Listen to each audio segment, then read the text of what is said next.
state of mankind. How much do you know? Excerpts from How the Spectre of Communism is Ruling Our World. 116. In addition to hijacking environmentalism as a political movement, communist influences have turned environmentalism into an anti-humanism cult. Michael Crichton, the author of Jurassic Park, once said that environmentalism is one of the most powerful religions in the Western world today.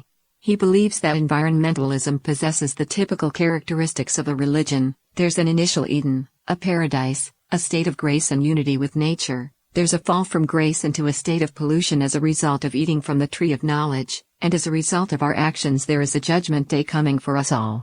We are all energy sinners, doomed to die, unless we seek salvation, which is now called sustainability. Sustainability is salvation in the Church of the Environment.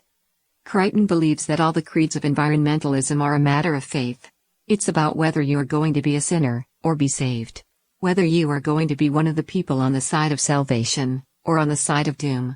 Whether you are going to be one of us, or one of them. This view has been recognized by a number of scholars. William Cronin, an influential environmental historian in the United States, believes that environmentalism is a new religion because it proposes a complex set of ethical requirements with which to judge human behavior. Renowned scientist and quantum mechanist Freeman Dyson, quoted earlier, said in an article in the 2008 New York Book Review that a worldwide secular religion of environmentalism has replaced socialism as the leading secular religion. This religion holds that despoiling the planet with waste products of our luxurious living is a sin, and that the path of righteousness is to live as frugally as possible. The ethics of this new religion, he elaborated, are being taught to children in kindergartens, schools, and colleges all over the world. Many environmentalists do not shy away from this subject. Rajendra Pachauri, former head of the IPCC who resigned following a sexual harassment scandal, said in his resignation letter that environmentalism is my religion. As environmentalism becomes more ideological and religious in nature, it has become increasingly intolerant of different views. Former Czech President Klaus believes that the environmental movement is now more driven by ideology than science. Instead, it is a quasi-religion aimed at destroying the existing society. This new religion, like communism, describes a wonderful picture of utopia, that is, using human wisdom to plan the natural environment and rescue the world. This salvation is based on opposition to existing civilization. For example, the chairman of the advisory board of the United Nations University for Peace and the architect of the Kyoto Protocol said, "Isn't the only hope for the planet that the industrialized civilizations collapse?" Klaus summarized his views: if we take the reasoning of the environmentalists seriously, we find that theirs is an anti-human ideology.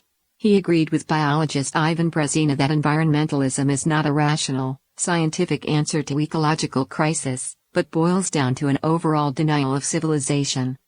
Environmentalism foments hatred between people by attacking people of different opinions, all in the name of protecting the environment. Evident in this hatred and extremism is a radical anti-humanism. Canadian political critic Mark Steyn says that according to the environmentalists, we are the pollution, sterilization is the solution. The best way to bequeath a more sustainable environment to our children is not to have any. He gives the example of Toni Bernathley, a British woman who had an abortion and was sterilized because she believed having children is bad for the environment. This thinking regards man as the chief culprit in destroying nature. It places the natural environment as a supreme priority, far beyond the sacred position of human beings, even by means of controlling human fertility and depriving people of their very right to existence. This view is no different from communism, and is anti-human at its core. This new religion replaces the traditional belief that man is master of the earth. This combination of religiosity, totalitarianism, the coercive unity of ideas, and the anti-capitalist revolution, cannot guarantee the protection of nature by human beings. On the contrary, it will destroy existing civilization, existing freedoms and order, and create unprecedented panic and chaos, leading humanity down a wrong path. This is the true design of the communist influences behind environmentalism. From Chapter 16, The Communism Behind Environmentalism.